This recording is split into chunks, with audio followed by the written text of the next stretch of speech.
compreenderemos claramente o que o texto bíblico quer nos dizer. A palavra de Deus diz assim, Romanos capítulo 11, verso 36. Pois dele, por ele e para ele são todas as coisas. A ele seja a glória para todo o sempre. Amém. Feche os seus olhos por um instante. Pai, esta é a tua palavra, Senhor. E diante da tua palavra está a tua igreja. Nós cremos que a tua palavra é inerrante, nós cremos que a tua palavra é infalível, nós cremos que a tua palavra é sempre viva, Pai. Então fale ao nosso coração nessa manhã, mas fale alto, fale claro, de maneira que todos aqui nesse auditório saiam dessa reunião com a convicção de que foram tocados pela tua palavra, Senhor. Eu oro para que todas as outras vozes sejam silenciadas agora. Pai, que a voz do medo seja silenciada, que a voz da ansiedade seja silenciada, que as vozes das inquietações sejam silenciadas, que o diabo seja silenciado, que os principados e potestades sejam silenciados, e que a tua doce voz, a tua graciosa voz encontre eco nas lacunas da nossa alma e comece a nos preencher nesse dia. E possamos sair daqui cheios, mas mais do que cheios, que possamos sair daqui transbordando da tua palavra. É o que nós te pedimos em nome do Pai, em nome do Filho e em nome do Espírito Santo de Deus. Amém, amém e amém. Irmãos, Romanos é uma carta conhecida como o Evangelho segundo o apóstolo Paulo. Paulo, um judeu, hebreu de hebreu, fariseu de fariseu, alguém que conhecia meticulosamente a lei, as tradições rabínicas. Ele é encontrado por Cristo descendo para perseguir a igreja no caminho de Damasco. É quando Cristo o intercepta e diz: Paulo, você não persegue a igreja, você persegue a mim. Ele diz: Saulo, Saulo, por que me persegue? A partir desse encontro, a vida de Saulo é completamente transformada. Esse homem, considerado um apóstolo fora do seu tempo, um 13º apóstolo, ele se torna então o maior expoente da igreja. Ele se torna o maior bandeirante, o maior desbravador da igreja no primeiro século. É por causa de Paulo que a igreja avança para territórios europeus, saindo do Oriente Médio, saindo das regiões da Judéia, da Galileia. É Paulo quem primeiro viaja à Europa, é Paulo quem primeiro viaja à Ásia, pregando o Evangelho, levando a palavra de Deus a toda criatura. Agora Paulo está escrevendo uma carta a uma igreja que ele não conhecia. A igreja em Roma não foi Paulo quem plantou, a igreja em Roma não é Paulo quem começou, mas era desejo do coração de Paulo, um cidadão romano, judeu, mas com dupla cidadania, visitar essa igreja que a ele era desconhecida. Mas ele não decide fazer isso sem antes escrever um documento para se apresentar. É consenso entre os estudiosos que Paulo escreve essa igreja da região da Caia, perto de Corinto, uma igreja que ele plantou. Uma mulher que ele conhecia, chamada Febe, ele escreve, entrega para ela e pede para que ela leve essa carta. Paulo está fazendo uma apresentação, e é por isso que ele fala muito, ele fala sobre o Evangelho, ele fala sobre Cristo, ele responde questões que são primordiais da nossa fé. Por exemplo, capítulo 1, capítulo 2 e capítulo 3, Paulo resume todo o Antigo Testamento. Ele diz que todos pecaram e carecem da glória de Deus. Ele diz que não há um justo sequer, relembrando as profecias veterotestamentárias, onde os profetas olhavam e conseguiam ver a iniquidade do povo. E, irmãos, nós temos um problema aqui, uma equação, porque de um lado a Bíblia apresenta um Deus completamente santo, de um lado a Bíblia apresenta um Deus completamente justo. E como o homem, falando sobre espécie humana, pode se aproximar de um Deus que é santo, que é justo? Esse é o dilema da humanidade durante toda a história.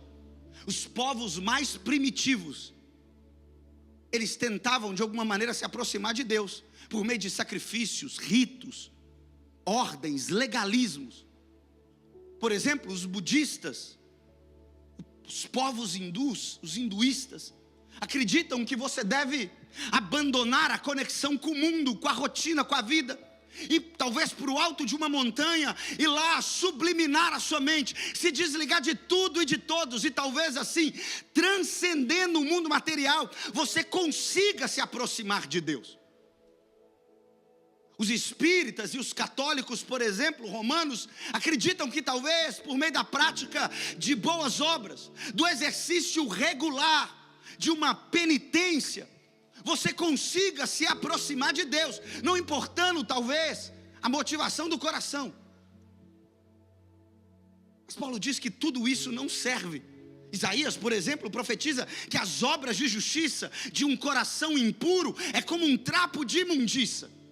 Então, como nós vamos nos aproximar de Deus? É o que Paulo responde, e eu quero ilustrar para vocês aqui nessa manhã. Eu ia usar um pecador aqui hoje, mas eu vou usar outro. Você se livrou. Ô, Rafa, vem cá, deixa eu vou usar ele, não tem condição. Vem cá também, Renanzinho, vem cá. Olival, eu sei que você está de touca, eu não posso expor para a igreja quem está de touca, não, os meninos de Leiria. Pode subir aqui, vem cá. Ah, Rafa, sabe que eu te amo, né?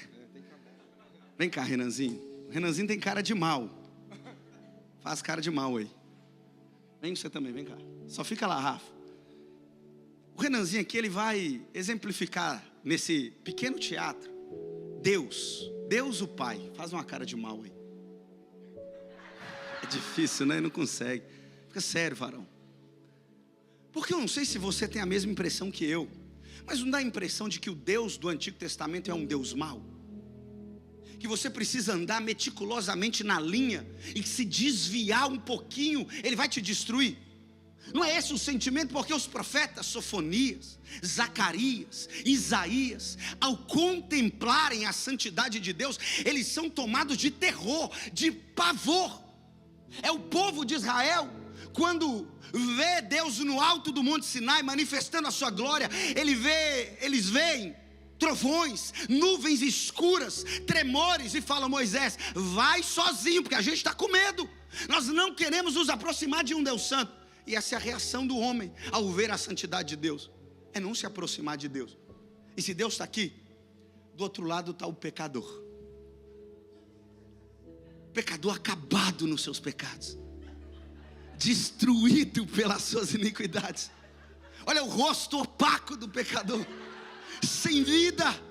E ela até parece um pouco com Jesus, segundo Isaías 53, nele não havia beleza alguma. Ele era como a raiz de uma árvore seca. As pessoas olhavam para ele e diziam: amaldiçoado por Deus. Eu te amo, varão.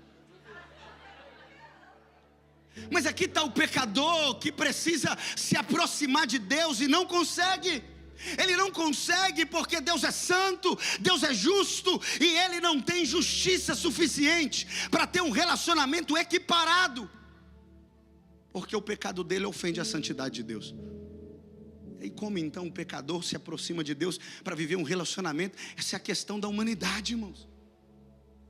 É a maior dúvida que todos nós temos, a sensação de culpa, a sensação de distância, a sensação de estar afastado.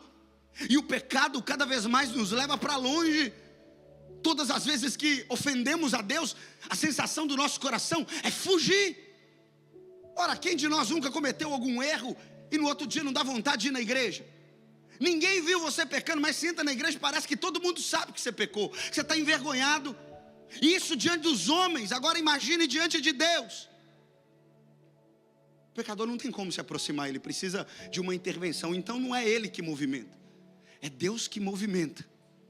Só que esse Deus, ele não é só um Deus que existe solitariamente, é um Deus que subsiste em três: Pai, Filho e Espírito Santo.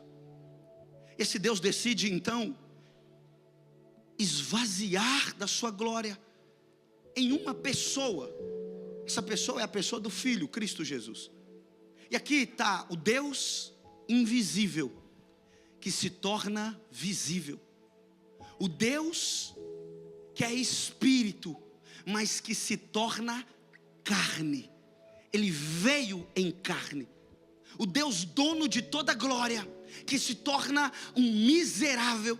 Um Deus que não conheceu pecado, mas que se fez pecado por nós. Aqui a ira do Pai está tentando interceptar aquele que transgride a sua santidade. Mas então o Filho vem em carne. E sabe o que o Filho faz? O Filho se coloca na frente do pecador, de modo que a ira do Pai é sorvida sobre ele. Ele recebe, ele é esmagado pelo pecado. Ele é, irmãos, perfurado. Ele é crucificado. Ao terceiro dia, o Filho ressuscita. E com ele diz que todos aqueles que creem nele são feitos também, como ele, filhos de Deus. Aí sabe o que o pecador faz? O pecador então se esconde em Cristo. Diminui aí, fica atrás de Cristo aqui, isso.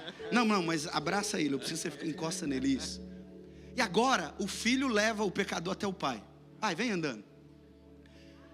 Aí olha o Pai, sabe quem que o Pai está vendo? O Pai não está vendo o pecador, porque ele está vendo Cristo. É como Paulo diz: ei, eu estou revestido de Cristo, já não sou mais eu quem vivo, é Cristo quem vive em mim. Agora, o pecador pode se achegar até o Pai, porque ele está envolvido em Cristo Jesus. Aleluia. Pode aplaudir esses atores sensacionais aqui. Você vê como são quadrados, não consegue nem andar direito, só a graça de Deus. Paulo responde, ele diz: ei, em Cristo nós podemos nos aproximar do Pai. Mas é uma aproximação tão gloriosa, tão poderosa, porque, por exemplo, Paulo no capítulo 7 fala de um dilema. O bem que eu quero eu não faço, e o mal que eu não quero, esse eu pratico. A natureza, a briga da natureza espiritual com a carne. E aí no capítulo 8 ele dá a segurança desse pecador, estando em Cristo Jesus. Sabe qual que é a segurança? É que nada, absolutamente nada, pode nos separar do amor de Deus que está em Cristo Jesus. Paulo ainda exemplifica: a altura não pode te separar, a profundidade não pode te separar, a largura não pode te separar, a espada não pode te separar, a perseguição não pode te separar, os anjos não podem, os demônios não podem, a miséria não pode, a riqueza não pode, absolutamente nada pode nos separar do amor de Deus que está em Cristo Jesus, o nosso Senhor. Aleluia, aleluia, aleluia.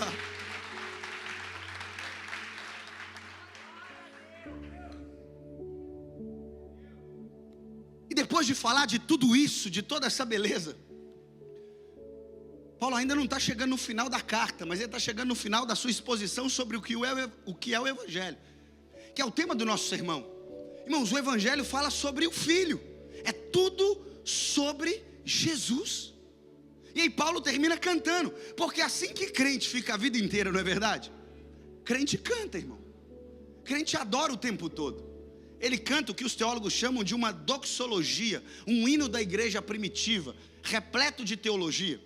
No versículo 33 diz assim: ó profundidade das riquezas e da sabedoria e do conhecimento de Deus, quão insondáveis são os seus juízos e inescrutáveis os seus caminhos. Quem conheceu a mente do Senhor? Quem foi o seu conselheiro?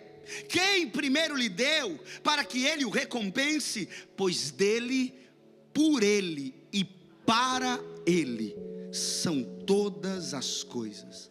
A ele seja a glória para sempre. Amém. E a gente canta isso. Tem 2000 anos que a igreja está cantando esse hino paulino, que exalta a grandeza de Deus. Mas Paulo está pegando emprestado um conceito que não é dos judeus aqui. porque além de ser um judeu, Paulo também era grego. Ele está pegando um conceito emprestado de uma corrente filosófica. Ele olha uma corrente filosófica da Grécia, com os seus teólogos, e ele pega um conceito emprestado de uma vida de harmonia, que dizia que a vida precisa ter um propósito, a vida precisa ter um encaixe, a vida precisa ter uma razão. A vida nasce de alguma coisa, a vida se desenvolve para alguma coisa, e ela chega no final da vida com uma sensação de conclusão. Paulo está dizendo que a filosofia grega parcialmente está correta, mas eles não sabiam quem era, o porquê disso. E aí Paulo apresenta, ele diz: olha, eu estou pegando esse conceito estoico emprestado, eu vou aplicar para vocês, para que vocês entendam, igreja, que o estoicismo, mal sabendo eles, estão falando de Jesus. E aí Paulo começa, eu brinco, quem é da informática sabe um pouquinho, eu brinco que as palavras de Paulo, elas são meio que um arquivo zipado, ou RIP, né? RAR, que é quando você pega vários arquivos e compacta em um arquivo só, e depois você descompacta. Às vezes você recebe, antigamente recebia muito no e-mail, e aí quando você ia descompactar, vinha, irmão, aquela multidão de arquivo, PDF, imagem, mas tudo num arquivozinho só no e-mail. Eu falei, meu Deus do céu, por que eu fiz isso? Cada palavrinha de Paulo, você vai descompactando ela, irmão, vai gerando um monte de coisa, vai gerando, assim, eu brinco que sempre não dá para pregar muito o versículo, porque senão não termina o culto. Aí você vai ter que ser um só para a gente ficar preso nele. E aí Paulo começa, a primeira palavra que Paulo utiliza é, pois dele. E o primeiro ponto que eu quero expor com vocês, é que Jesus é a fonte. Paulo pega um conceito teológico, utilizado por exemplo por João. João, quando escreve o seu evangelho, no capítulo 1, no verso 1, ele diz assim: no princípio era o verbo era Deus, o verbo estava com Deus. No versículo 3 ele diz que todas as coisas foram criadas por meio dele, e sem ele, nada do que existe teria sido feito. Irmãos, isso implica em dizer que tudo que nós vemos, tudo que nós conseguimos olhar, foram criados por Cristo. Você foi criado por Cristo, Ele é a razão, a fonte da sua existência. A igreja foi criada por Cristo, Ele é a razão da existência da igreja. Isso quer dizer que Ele é a fonte. E quanto mais perto da fonte estivermos, mais perto da vida nós estamos. Alguém que se desconecta da fonte é alguém que não percebe, mas está perecendo pouco a pouco. Alguém que está conectado à fonte está cheio de vida. Uma sociedade que está perto da fonte está cheia de vida. Por isso que nós precisamos não só vibrar, irmão, mas celebrar eventos como o que o pastor acabou de anunciar aqui agora, de um vereador da cidade, falando que quer Jesus nos festivais de músicas de Lisboa. Irmãos, isso aqui significa que a fonte está perto das pessoas, e aonde a fonte está perto, ela gera vida. Afinal, aonde a água, ali é vida. Nós dependemos da água, e Cristo diz: quem crê em mim, como diz as escrituras, do seu interior fluirão rios de águas vivas. Quer dizer que perto da fonte a beleza, perto da fonte a alegria, perto da fonte a refrigério, perto da fonte a propósito, perto da fonte a visão limpa, perto da fonte a descanso. E quanto mais longe dela, menos usufruímos desses benefícios. Pessoas que vivem entristecidas precisam estar conectadas à fonte para ter a verdadeira alegria. Pessoas que estão cansadas, sobrecarregadas, precisam estar conectadas na fonte, irmão. Não sei se você já parou para pensar, tem gente aqui que trabalha, dorme, mas não descansa, vive cansado, vive desanimado. O convite de Jesus para você é: fica perto da fonte, vinde a mim, todos que estáis cansados e sobrecarregados, que eu vos aliviarei. Recebei de mim o meu fardo, o meu jugo, que é leve, que é suave. O Pastor Márcio, ele tem uma frase que ele diz: o que cansa é o pecado. Assim, ô filho, o que cansa é o pecado. O que cansa é o pecado, irmão. Porque Jesus refrigera. Jesus dá descanso. Você está com o corpo cansado, mas o coração está incendiado pelo Senhor Jesus. Às vezes do lado de fora as coisas não estão indo bem, mas tem uma alegria no coração, porque está conectado à fonte. E a fonte influencia cultura, a fonte influencia vizinhança, a fonte influencia governos, a gente não percebe. No Brasil, por exemplo, deixe-me ilustrar isso aqui para você. Um homem pagão ímpio chamado Tom Jobim. Ímpio, alcoólatra, boêmio, que vivia na noite do Rio de Janeiro. Ele pega o papel e a caneta para escrever uma canção, influenciado pelos seus pais. Ele olha para uma mulher, cantando talvez a sua música mais famosa, Garota de Ipanema. Ele diz: olha que coisa mais linda, mais cheia. Tom Jobim olha para uma mulher e ele quer adjetivar a beleza daquela mulher. Diz: ela é linda, mas ela é muito linda.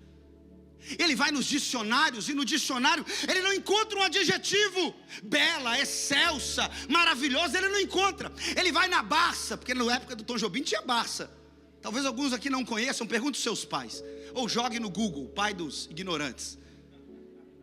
Ele vai lá e ele não encontra um adjetivo para essa mulher, tamanha beleza. Então ele pega a fonte, está aqui, ó. E na fonte ele olha para essa mulher e ele diz: ela era tão bela que só pode ser um favor divino sobre a vida dela.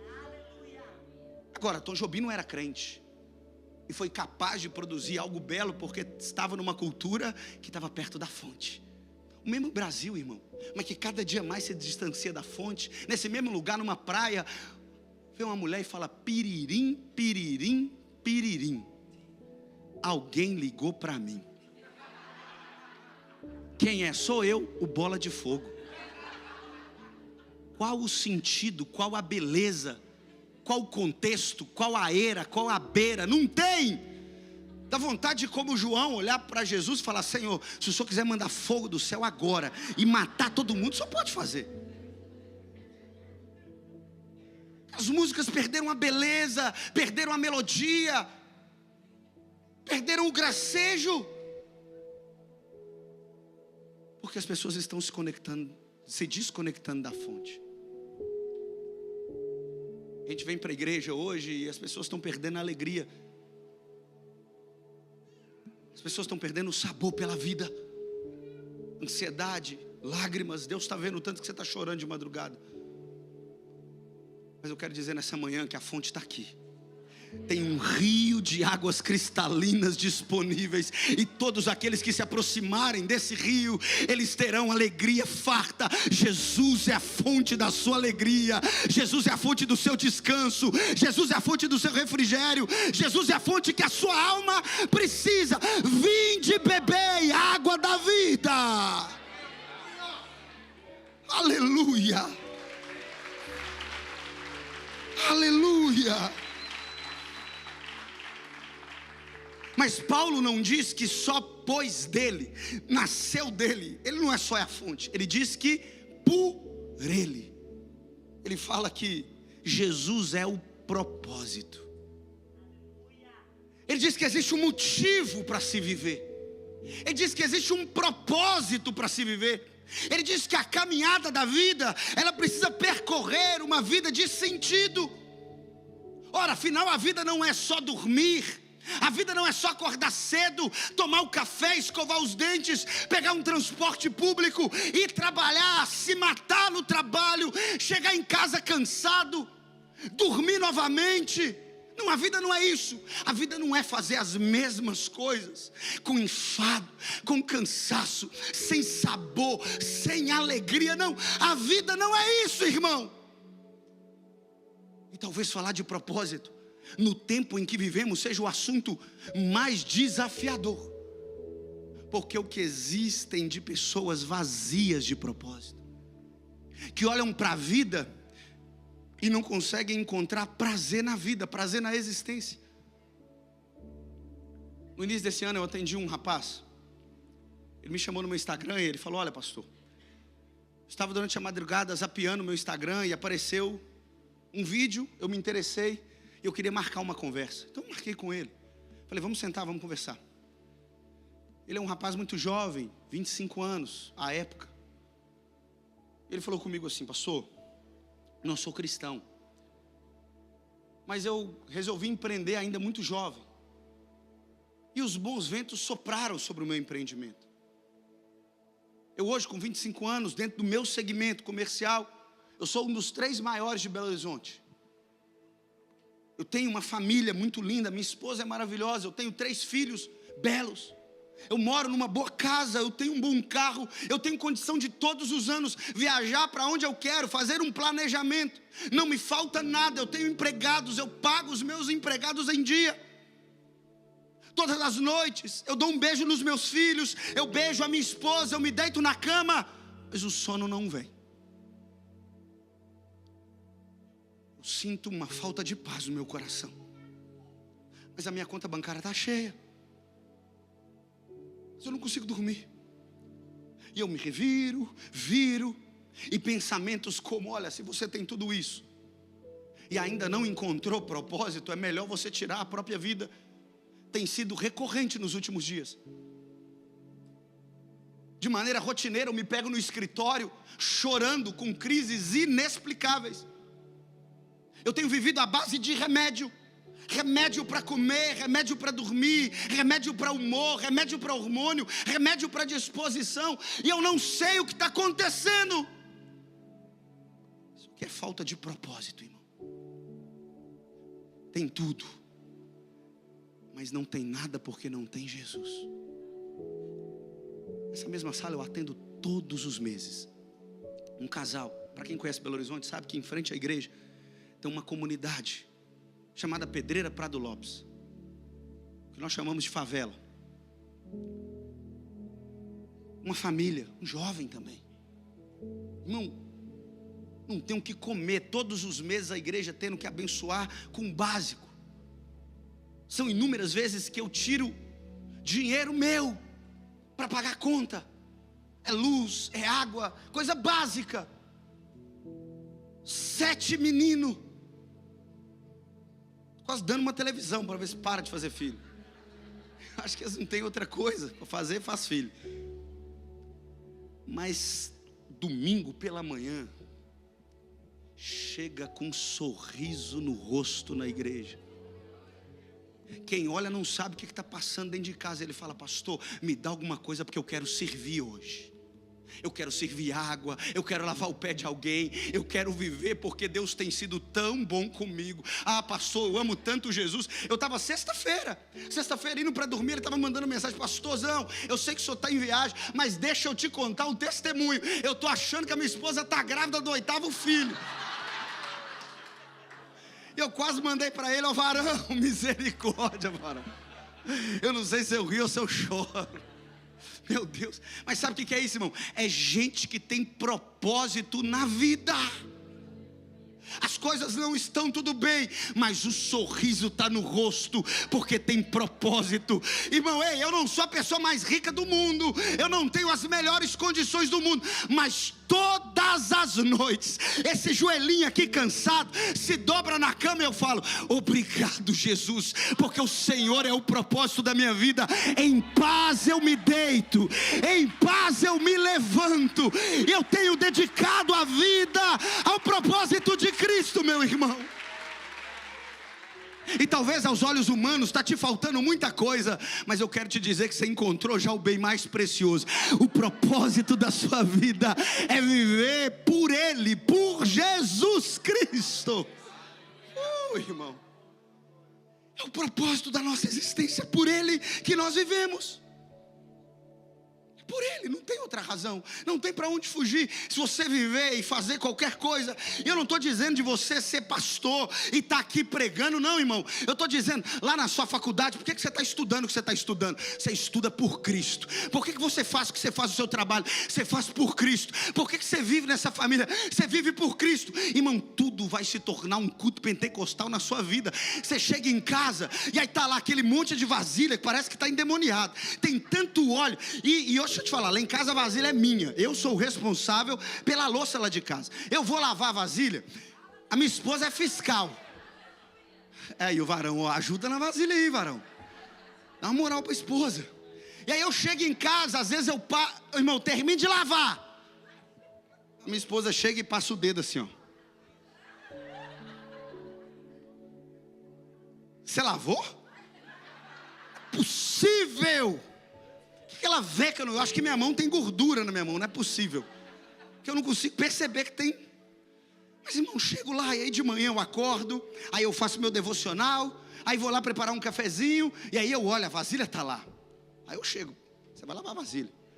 Aí você pega o celularzinho assim, coloca uma musiquinha de fundo para você ouvir. Aí de repente você começa a lavar. Experimenta começar com o propósito de Cristo, o seu primeiro pensamento do seu dia. Experimenta parar de pensar primeiro nas preocupações, nas contas, e começa a falar: Jesus, esse dia é do Senhor. Jesus, me conecta com as pessoas. Jesus, coloque as palavras na minha boca. Jesus, coloque os meus olhos aonde eles têm que estar. Jesus, dá propósito para esse dia, irmão. Rapidinho você vai ver, você vai estar falando em línguas estranhas, vai ter panela voando para todo lado, você vai estar marchando dentro de casa. É água, é óleo ungido, irmão, labareda de fogo, e vai virar um culto na sua casa, irmão. Porque Jesus é o propósito, irmão. Porque Jesus é a razão, meu irmão. Jesus é o motivo. Mas Paulo não diz só que é dele. Nós não só nascemos dele. Ele não diz só que ele é o propósito. Ele finaliza dizendo que para ele são todas as coisas. Paulo diz que Jesus é o alvo.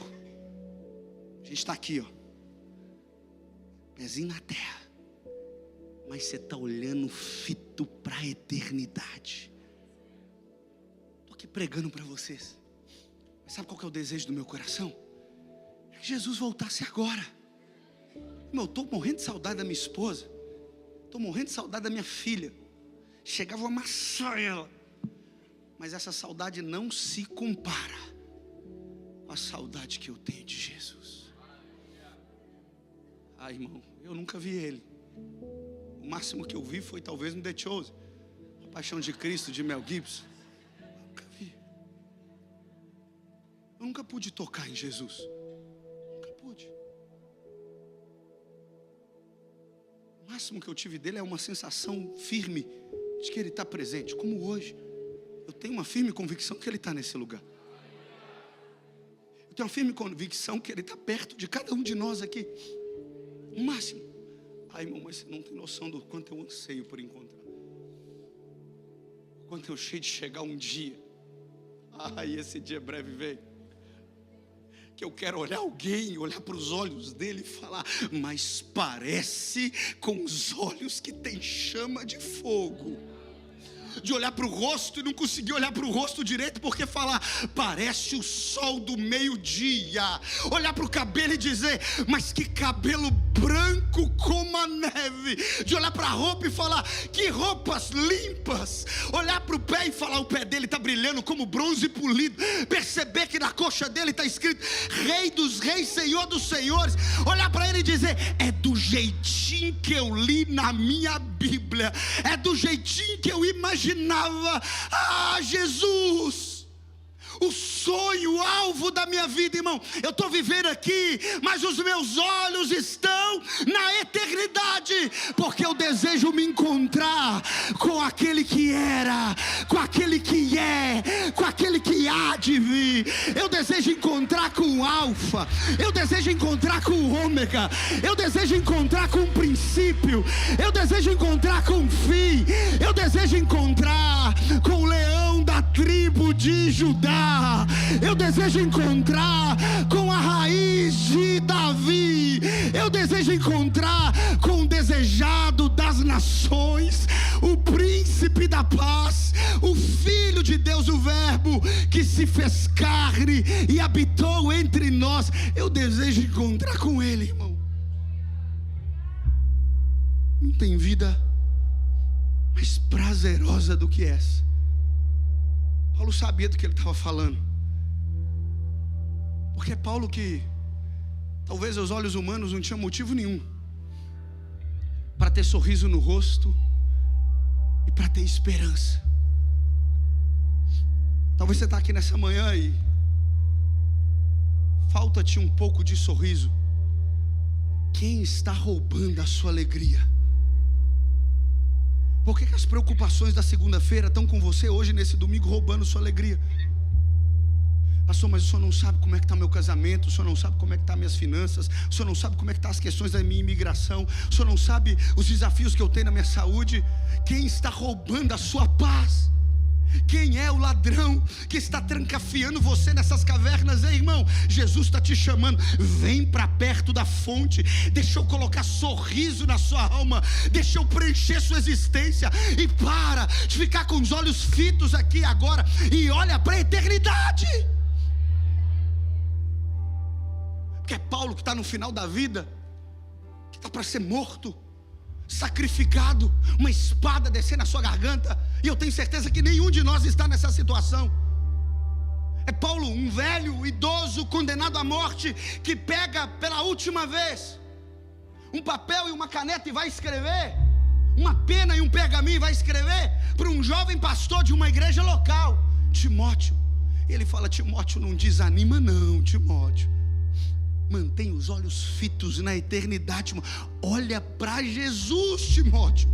Olha para Jesus que seu coração é aquecido. Olha para Jesus que tem esperança. Olha para Jesus que tem força.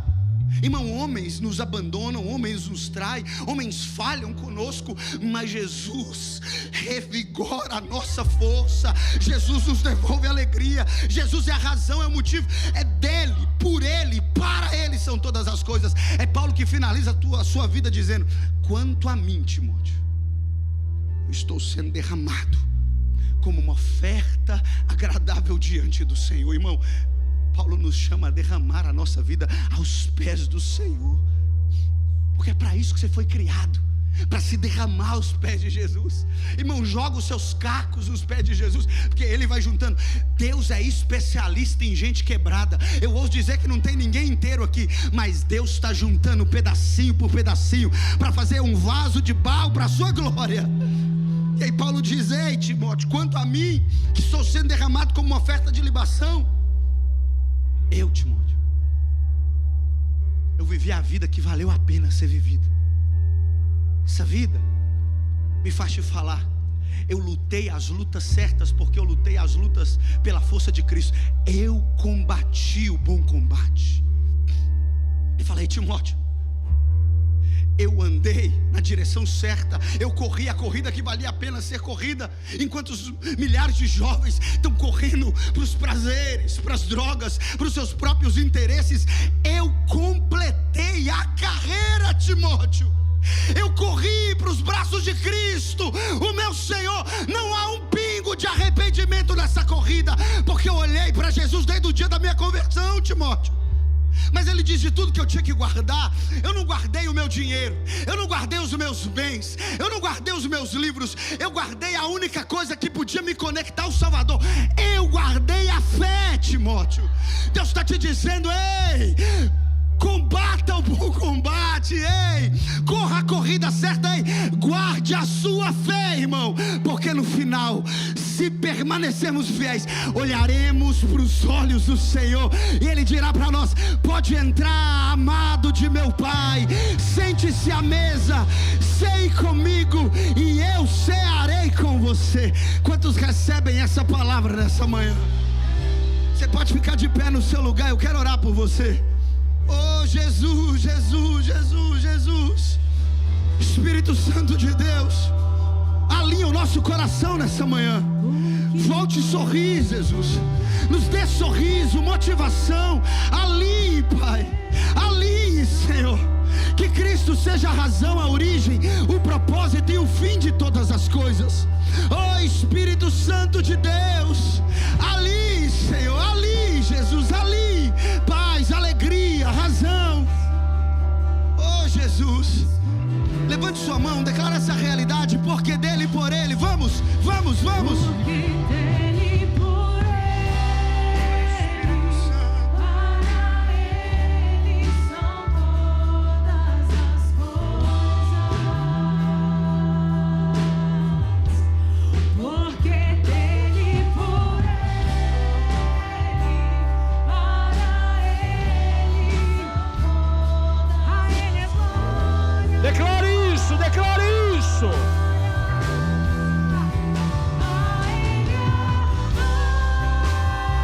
Erga suas mãos.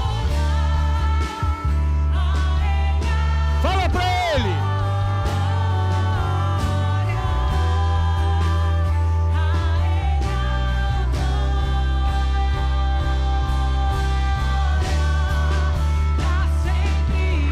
Declare isso, igreja.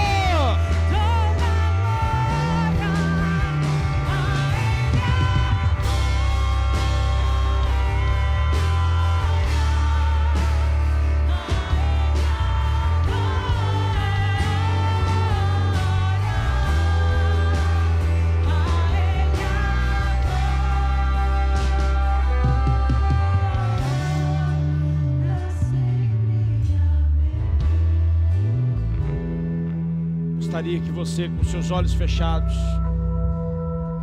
que manhã poderosa. Eu não tenho dúvida nenhuma que o Senhor separou esta manhã para gerar um alinhamento com você. Eu não sei como você chegou aqui, mas eu sei como você vai sair. Você vai sair alinhado. João 15, o Senhor Jesus diz: sem mim nada podeis fazer.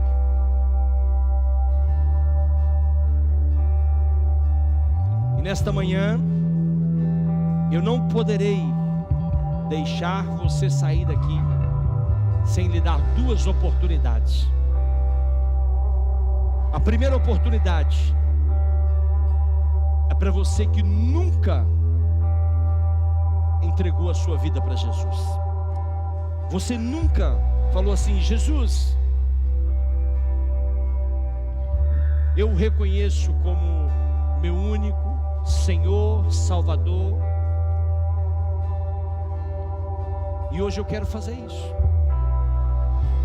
Hoje eu quero me esconder atrás do Senhor, porque hoje eu aprendi que o Senhor é o único caminho que me leva a ter acesso ao Senhor. Se você é essa pessoa, aonde você está, basta você levantar assim a sua mão, onde você está, que eu quero orar por você. Sem nenhum constrangimento, basta você levantar a sua mão assim direita, sem nenhum constrangimento. Precisa levantar bem alto assim, bem alto, bem alto. Bem alto assim, bem alto, bem alto.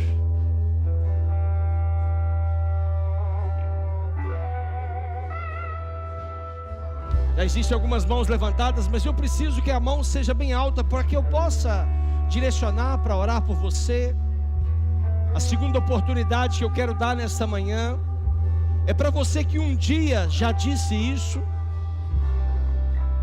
mas em algum momento da sua trajetória você se perdeu no caminho. Mas hoje você quer renovar a sua aliança, você quer retornar para os caminhos do Senhor. Você não quer viver mais sem esse Jesus.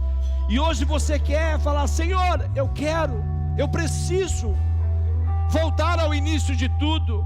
Eu preciso me encontrar com o Senhor. Eu preciso renovar a minha aliança com o Senhor. Levanta assim a mão bem alto, bem alto, bem alto, assim, bem alto, bem alto. Eu quero orar por você, por favor, levanta bem alto assim. Levanta bem alto, bem alto. Todos vocês que levantaram as mãos, eu quero chamar vocês aqui à frente, que nós queremos orar por você. Venha, venha, venha, venha, venha cá, venha cá, venha cá. Pode vir, pode vir, pode vir, venha, venha, venha, venha. Venha onde você está, pode vir.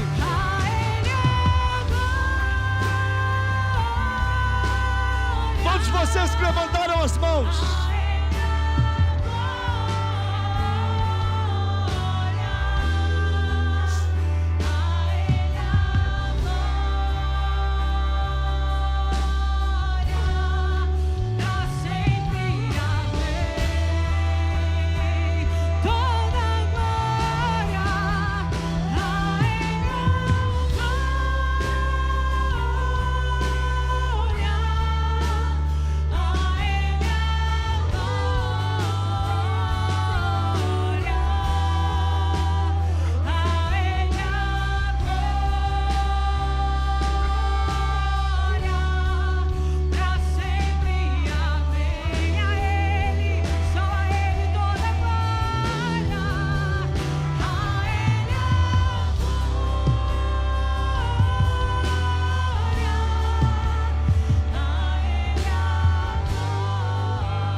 Às vezes tem alguém aí do seu lado que está tímido.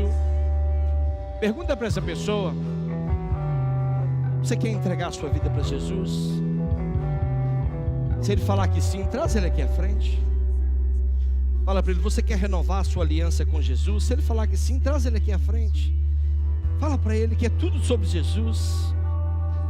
Se houver alguém aí, talvez a pessoa está sozinho, está tímido, não sabe como funciona, e você pode ser um instrumento de Deus para trazer essa pessoa. Traz aqui. Isso. Fala para ele: é tudo sobre Jesus. Fala para ele: é tudo sobre Jesus.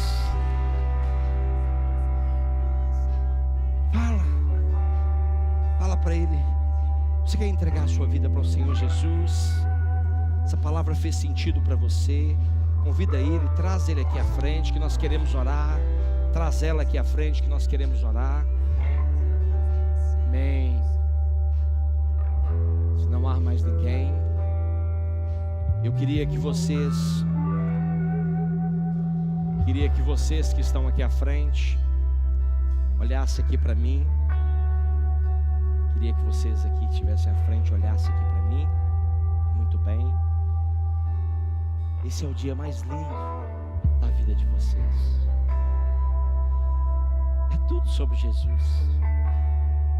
Nós amamos a vida de vocês. Jesus ama vocês. E a partir de hoje vocês não estão sozinhos mais. Existe aqui uma família para caminhar com vocês. Existe uma família para cuidar de vocês, tá? Vocês não estão sozinhos mais. Eu queria convidar vocês para repetir uma oração comigo, muito rápida. Pode ser assim? Ok? Mas todos nós vamos repetir. Mas eu preciso que vocês repitam bem alto, ok? Então vamos fazer assim. Repita comigo assim: Senhor Jesus, nesta manhã eu ouvi a Tua palavra, e a Tua palavra mudou a minha vida, mudará a minha história. Por isso hoje eu o reconheço como meu único, suficiente Senhor e Salvador. Perdoa todos os meus pecados. Escreve o meu nome no livro da vida, para que eu possa viver eternamente com o Senhor. Amém? Agora olha aqui para mim. A Bíblia diz que há uma festa no céu. E se há uma festa no céu, diz que há uma festa na terra também. E se há uma festa na terra, nós também estamos preparando. Olha aqui para mim. Eu vou contar até 3. E no 3 vocês vão olhar para trás. Não podem olhar para trás agora. Agora não pode, só quando eu contar até 3, pode ser? Vamos lá então? Tem festa aí ou não? Tem festa aí ou não? Hã? Tem festa ou não? No 3, ok? No 3 vão olhar para trás. 1, 2, 3. Somos corpo, assim bem ajustados, totalmente ligados, unidos, vivendo em amor, uma família, sem qualquer falta.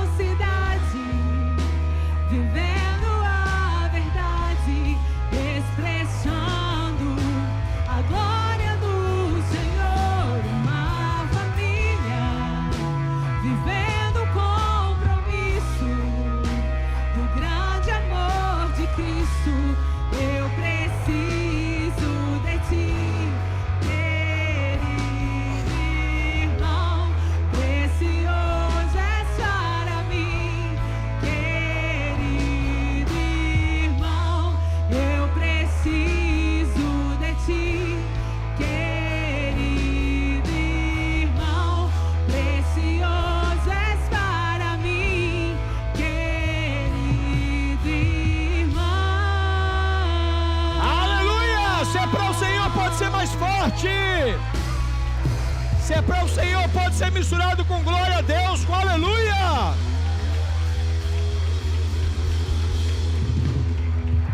Pergunta para esse irmão: você foi abençoado? Se ele falar que não, ora forte na cabeça dele.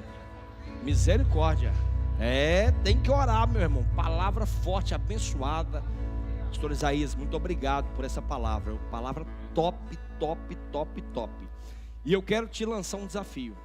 Pastor Isaías vai estar no culto da noite também. É forte, meu irmão, é forte. Eu, se fosse você, convidava pelo menos mais 10. Chegava mais cedo, porque a noite vai ser mais forte ainda. Esse final de semana é para começar o jejum amanhã esticado.